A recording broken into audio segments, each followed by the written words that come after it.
Hello student, कैसे हो आप। मैं राहुल भारद्वाज अपनी दूसरी सीरीज़ के सामने आपके सामने उपस्थित हुआ हूँ। जैसा कि मैंने आपसे कहा था कि यह सीरीज़ जून माह में प्रतिदिन मेरे यूट्यूब चैनल पर चलती रहेगी तथा यदि आपकी सक्रियता ऐसे ही बनी रही तो यह आगे भी चलती रहेगी। हमें हर क्वेश्चन पर कमेंट करना है, पर मेरे आंसर बताने से पहले आपको कमेंट करना है। आंसर बताने के बाद कमेंट नहीं करना है, जिससे कि हमारे कॉन्फिडेंस का भी पता चले और हम कितने सक्रिय हैं, कितने पॉजिटिव हैं, इसका भी ज्ञान हमें होता रहे। क्वेश्चन नंबर 1 की तरफ पढ़ते हैं। भावी हानियों के लिए प्रावधान हो, किंतु भावी लाभों के लिए प्रावधान न किया जाए। यह नीति किस परंपरा के अनुसार है? रूढ़िवादिता, पारदर्शिता, सारता, इनमें से कोई नहीं। फ्यूचर प्लानिंग जो की जाए वो लॉस के लिए की जाए, प्रॉफिट के लिए फ्यूचर प्लानिंग ना की जाए।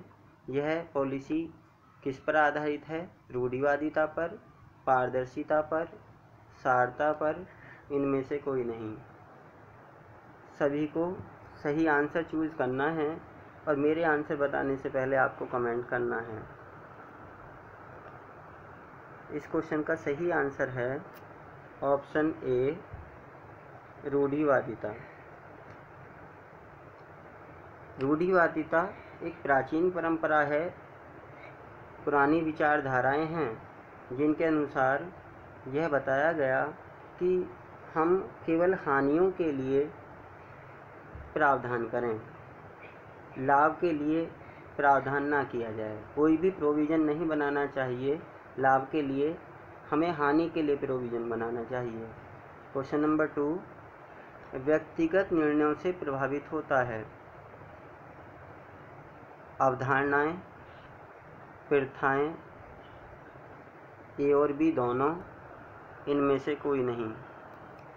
पर्सनल डिसीजन इफेक्टेड करते हैं किसको? अवधारणाओं को, जो हमारी पॉलिसीज़ हैं, हमारी प्रथाओं को, जो हमारे रीति रिवाज हैं। ए और बी दोनों को, इनमें से कोई नहीं। सही आंसर को चूज़ करेंगे और कमेंट में देंगे। सभी को कमेंट करना है। कल की वीडियो में कमेंट नहीं थे और जो थे वो आंसर बताने के बाद दिखाई दिए, तो हमें एक्टिव रहना है। इस क्वेश्चन का सही आंसर है ऑप्शन बी, प्रथाएं। जो रीति रिवाज हमारे हैं वो पर्सनल डिसीजन से इफेक्टेड होते हैं। क्वेश्चन नंबर 3, लेखांकन की मान्यताएं हैं। विनिमय, अवधि, माप की इकाई, उपरोक्त सभी। लेखांकन, अकाउंटिंग की पॉलिसी जो हैं वो एक्सचेंज हैं, according to exchange, according to time, according to quantity, all of these.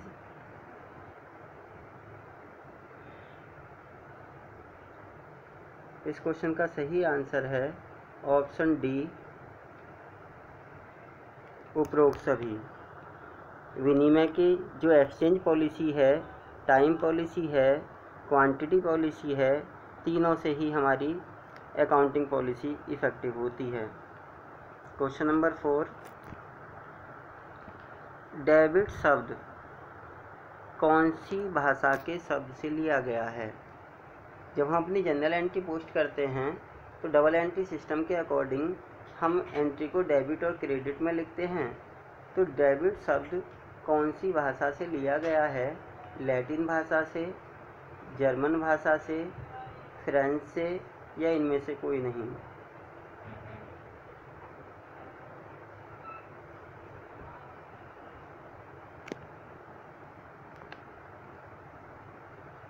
इस क्वेश्चन का सही आंसर है ऑप्शन ए लैटिन भाषा से।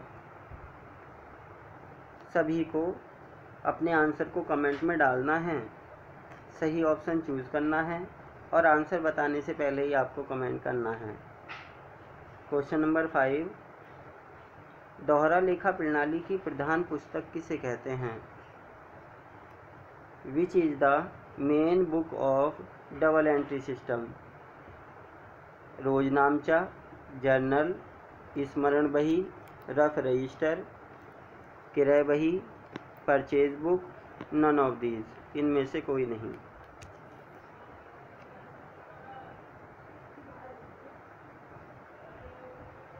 सभी को आंसर चूज करना है, कमेंट बॉक्स में डालना है। इस क्वेश्चन का सही आंसर है ऑप्शन ए जर्नल, रोजनामचा।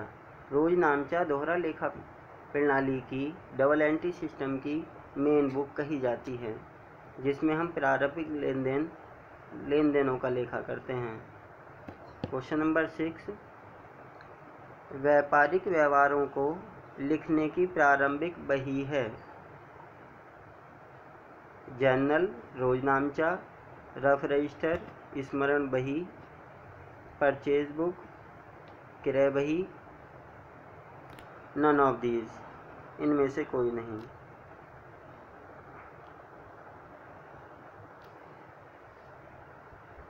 क्वेश्चन बदला है, ऑप्शन मोस्टली सेम हैं।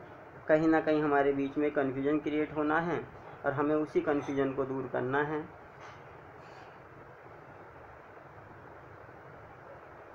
सही आंसर चूज करके कमेंट करें। इस क्वेश्चन का सही आंसर है रफ रजिस्टर, स्मरण बही, ऑप्शन बी। क्योंकि हम प्रारंभिक लेन देनों का लेखा करने से पहले हम स्मरण पुस्तिका या स्मरण बही में हम उसका लेखा कर लेते हैं, उसे लिख कर रख लेते हैं और बाद में उसे जर्नल में पोस्ट कर दिया जाता है। तो किसी भी लेन देन को करते समय उसे रफ रजिस्टर में लिखा जाता है, जिसे हम स्मरण बही कहते हैं, और लेन देनों का लेखा करने के लिए इसके बाद रोजनामचे का प्रयोग किया जाता है। क्वेश्चन नंबर 7, जर्नल शब्द की उत्पत्ति ज्योर शब्द से हुई है, जो कि एक शब्द है। जर्नल शब्द की उत्पत्ति ज्योर शब्द से हुई है, जो एक शब्द है लैटिन, जर्मन, फ्रेंच या जापानी।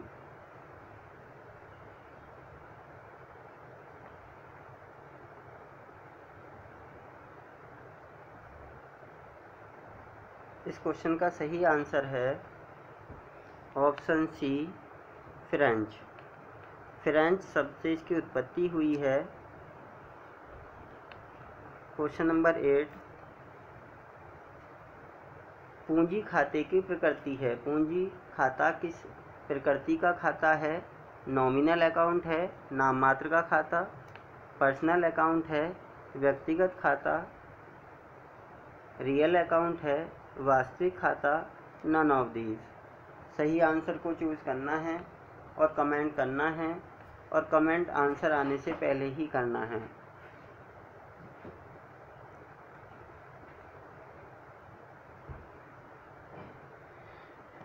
इस क्वेश्चन का सही आंसर है ऑप्शन बी पर्सनल अकाउंट।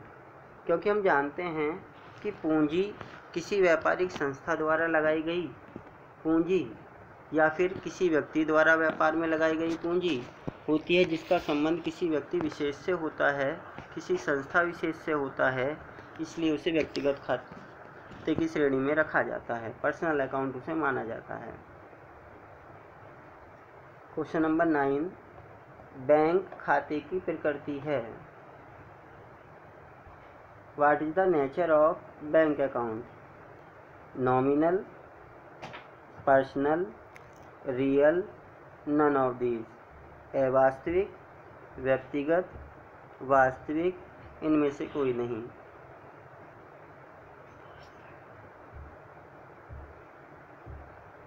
सभी को अपना स्कोर मेरे व्हाट्सएप नंबर पर सेंड करना था, जिसे हम कल वीडियो के पढ़ने के बाद हमसे सेंड नहीं कर पाए हैं। तो सभी नाम के साथ मेरे व्हाट्सएप नंबर पर अपने स्कोर को सेंड करेंगे कि हमने कितने नंबर गेन किए हैं और टाइम टेकन, कितना टाइम हमने टेक भी किया है। इस क्वेश्चन का सही आंसर है ऑप्शन बी, पर्सनल अकाउंट, क्योंकि बैंक खाता किसी भी बैंक विशेष में, किसी भी व्यापारिक संस्था में खोले जाने वाला खाता है जिसका संबंध ग्राहक के नाम से होता है, इसलिए इसे भी व्यक्तिगत खाता माना जाता है। क्वेश्चन नंबर 10,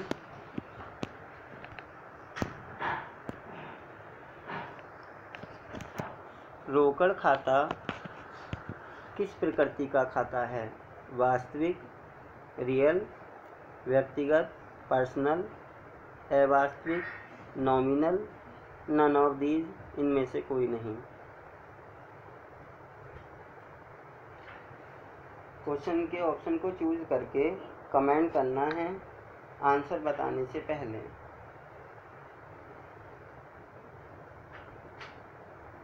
इस क्वेश्चन का सही आंसर है ऑप्शन ए, रियल अकाउंट।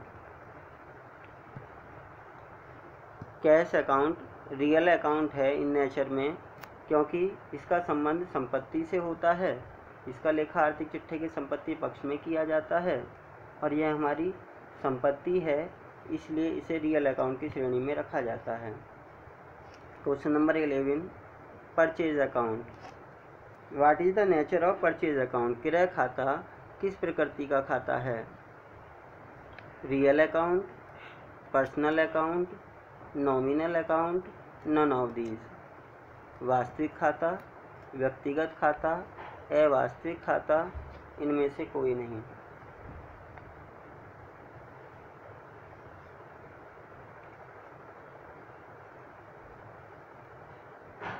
इस क्वेश्चन का सही आंसर है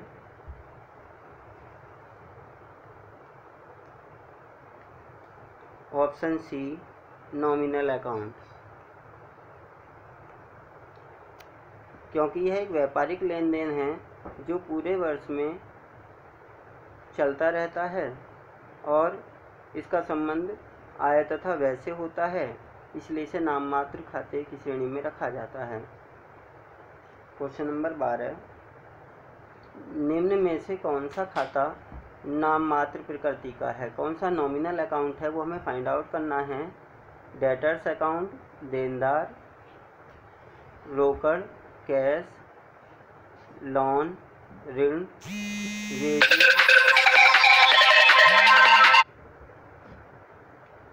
मजदूरी। कौन सा ऑप्शन सही है चूज करके हमें कमेंट करना है।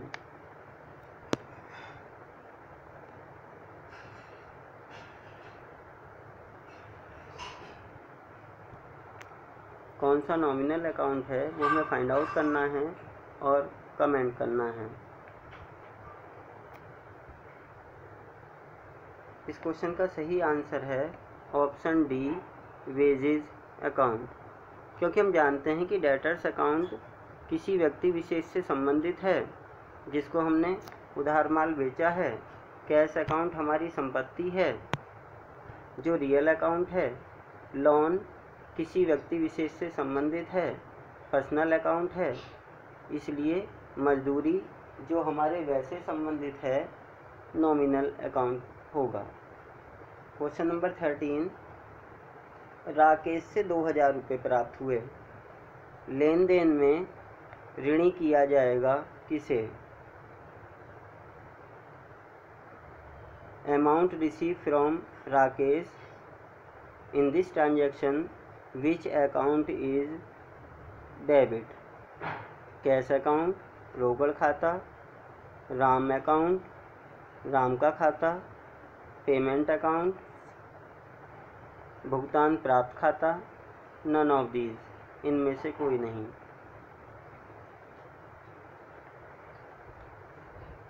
सही ऑप्शन को चूज करना है और कमेंट करना है।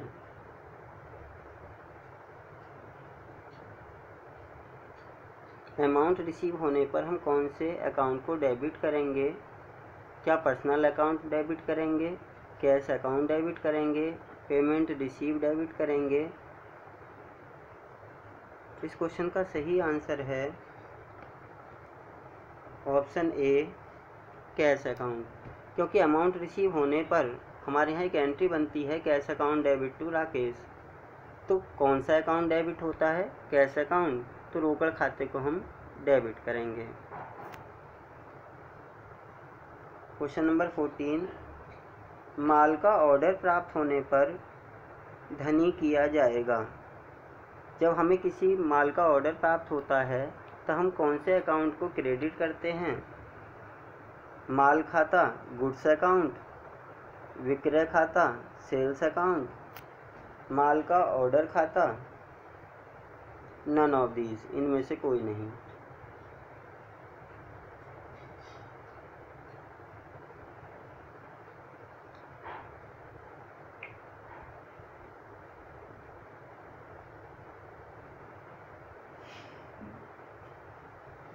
इस क्वेश्चन का सही आंसर है ऑप्शन डी, कोई लेखा नहीं होगा। माल का ऑर्डर प्राप्त होने पर कोई लेखा नहीं होता, क्योंकि यह लेन देन का प्रारंभ होता है। इसमें लेन देन कंप्लीट नहीं होता है। हम जनरल एंट्री जो पास करते हैं वो कोई भी ट्रांजैक्शन कंप्लीट होने के बाद करते हैं। केवल ऑर्डर का मिलना ट्रांजैक्शन कंप्लीट नहीं होता, इसलिए ऑर्डर मिलने पर हम कोई भी ट्रांजैक्शन नहीं करते। क्वेश्चन नंबर 15, मशीन 5 लाख रुपए में खरीदी, 5,000 रुपये किराए के संबंध में खर्च हुए, मशीन खाता डेबिट किया जाएगा। Machine purchase 5 lakh, expenses on purchase 5,000, which amount is debit on the basis of machine account? 5 lakh, 5,05,000, 5,50,000, 4,95,000।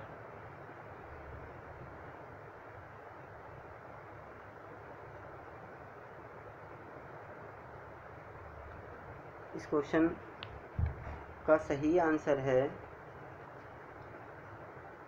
Option B, 5,05,000, क्योंकि हम जानते हैं कि मशीन की कीमत 5 लाख रुपए,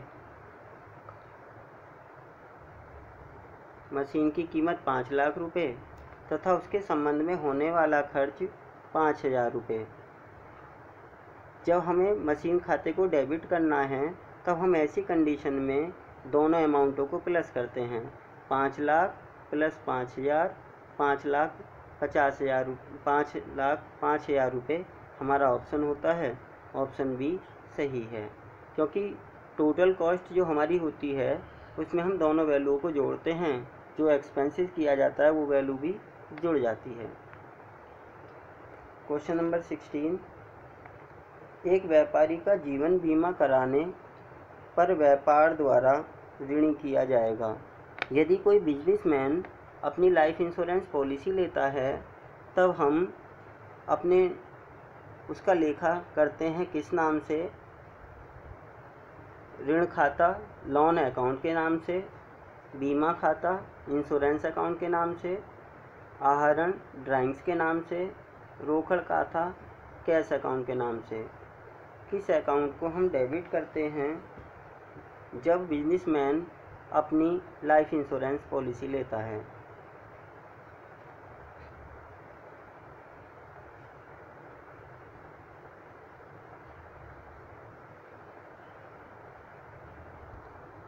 आंसर को चूज़ करना है और कमेंट करना है आंसर बताने से पहले।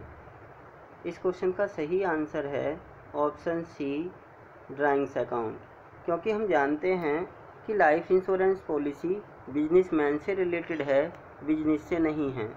कल हमने एक सीरीज में क्वेश्चन पढ़ा था कि व्यापारी और व्यापार दोनों अलग अलग होते हैं, इसलिए यहाँ पर भी यदि हम व्यापार का बीमा कराते हैं तब हम बीमे खाते को डेबिट कर लिए होते। अब हमने जीवन बीमा पॉलिसी ली है, वो भी व्यापारी की ली है, वो उसका पर्सनल एक्सपेंसेस है, इसलिए हम उसे ड्राइंग्स के नाम से लिखते हैं। तो drawings account debit to cash, तो कौन सा खाता डेबिट किया जाएगा? ड्राइंग्स अकाउंट आहरण खाता डेबिट किया जाएगा। क्वेश्चन नंबर 17, संयुक्त मिश्रित लेखे संभव हैं। जो जॉइंट एंट्री हमारी बनती हैं, एक जैसे लेन देनों को हम एक साथ लिखते हैं, वो कब पॉसिबल है? वो कंडीशन हमें नीचे दी गई हैं। जब एक खाता ऋणी तथा अनेक खाते डेबिट धनी हों। जब एक खाता धनी और अनेक खाते ऋणी हों। जब अनेक खाते ऋणी तथा अनेक खाते धनी हों। उपरोक्त सभी। कंबाइंड एंट्री जो हमारी बनती हैं वो एक जैसे अनेक लेन देनों को मिलाकर बनती हैं। तो कौन से ऑप्शन को हम सही माने, हमें कमेंट करना है कि क्या एक ही अकाउंट को डेबिट किया जाए, बाकी सबको क्रेडिट कर दें। ऐसी कंडीशन में एक से ज़्यादा अकाउंटों को हम डेबिट करें, एक को क्रेडिट करें, एक से ज़्यादा अकाउंटों को हम क्रेडिट करें और एक ही अकाउंट हमारा डेबिट हो। कौन सी कंडीशन में हम कंबाइंड एंट्री बना सकते हैं?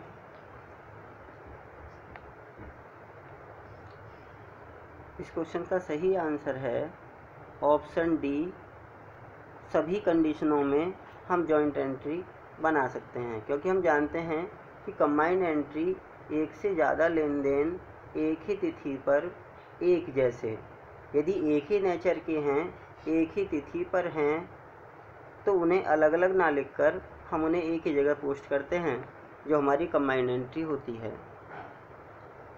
क्वेश्चन नंबर 18,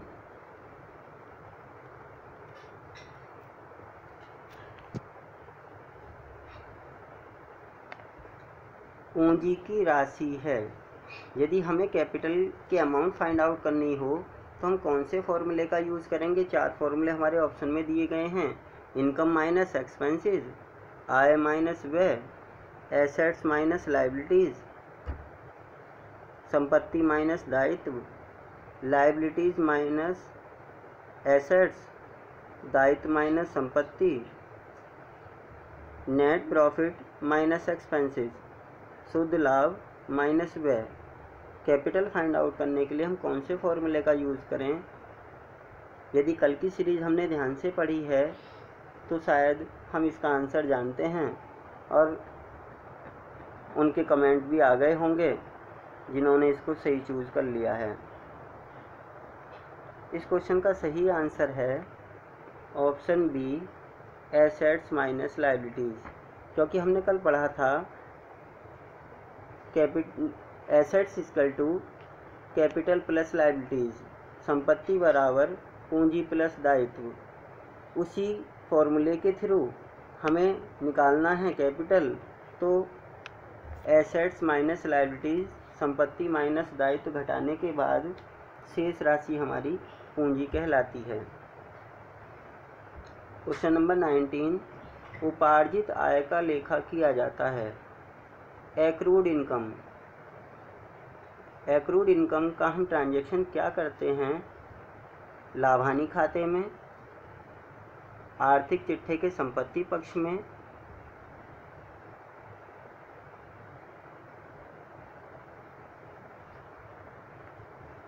आर्थिक चिट्ठे के संपत्ति पक्ष में, दोनों में, इनमें से कोई नहीं।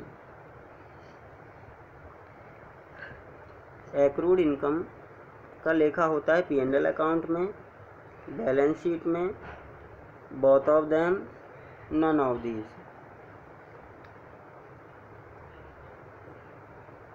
इस क्वेश्चन का सही आंसर है option C, both of them. Accrued income एक एडजस्टमेंट है और हम जानते हैं कि एडजस्टमेंट का लेखा 2 जगह पर किया जाता है, लाभ हानि खाते में और आर्थिक चिट्ठे के संपत्ति पक्ष में। लाभ हानि खाते में हम रिलेटेड इनकम में इसे प्लस करके दिखाते हैं और फिर बैलेंस शीट के एसेट साइड में इसे लिख कर दिखाते हैं। क्वेश्चन नंबर 20, खातों का वर्गीकरण एवं संग्रह किया जाता है। डिवाइडेशन एंड कलेक्शन किया जाता है बैलेंस शीट में, चिट्ठे में, खाता बही पोस्टिंग में, रोकड़ बही कैश बुक में, जर्नल में। सभी को सही आंसर चूज़ करना है और अपने ऑप्शन को कमेंट करना है। और कितना स्कोर हुआ, कितना टाइम टेकन हुआ, वो सब मेरे व्हाट्सएप पे आपको सेंड करना है अपने नाम के साथ, जिससे कि आपकी एक्टिविटी का पता चले कि हमने कितने टाइम को टेकन किया है, कितने हमने नंबर गेन किए हैं। क्योंकि यह पॉलिसी रेगुलर चलनी है तो कहीं ना कहीं आपके और मेरे पास कंपैरिजन रहेगा कि पहली सीरीज़ में हमारे 17 से ही हुए तो शायद अगली सीरीज़ में हमारे 18 से ही हुए या फिर 16 से ही हुए। तो हम कितने एक्टिव रहे, कितने अनएक्टिव रहे, वो हम पर डे अपने आप को कैलकुलेट करेंगे और उसका इन्फॉर्म मुझे भी करेंगे नाम और स्कोर के साथ। इस क्वेश्चन का सही आंसर है ऑप्शन बी, पोस्टिंग। खाता बही में, खाता बही में हम जर्नल एंट्री करने के बाद उन्हें पोस्ट करते हैं और उसके बाद फिर तलपट और चिट्ठे का प्रयोग किया जाता है। तो यदि आपको मेरा प्रयास अच्छा लगा हो तो हमारे चैनल को सब्सक्राइब करें, वीडियो को लाइक करें, ज़्यादा से ज़्यादा शेयर करें। धन्यवाद।